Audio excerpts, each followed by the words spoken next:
করেছি হচ্ছে এই যে প্রতিদিনের মতন ভাত, এখানে করেছি ইলিশ মাছের মাথা দিয়ে পুঁই শাক, এখানে হচ্ছে বড় কচু যাকে আমরা গেরো বলি, আবার বড় বড় কচু অনেকেও বলে, সেগুলো হচ্ছে পেঁয়াজ দিয়ে কাঁচা লঙ্কা কালো জিরে দিয়ে ভাজা। এখানে কিছুটা মাছের তেল রেখেছি, আর মাছের তেল ভাজাটাই তেল একটু লঙ্কা দিয়ে রাখলাম। আর এখানে করেছি ইলিশ মাছের সর্ষে বাটা, সর্ষে পোস্ত বাটা।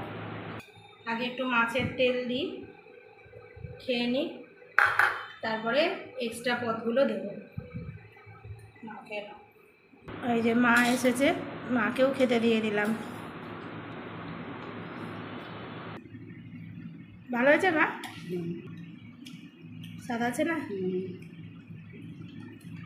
মাছে মাছে স্বাদ ছিল না, একটু সর্ষে বাটা দিই না অনেকটা।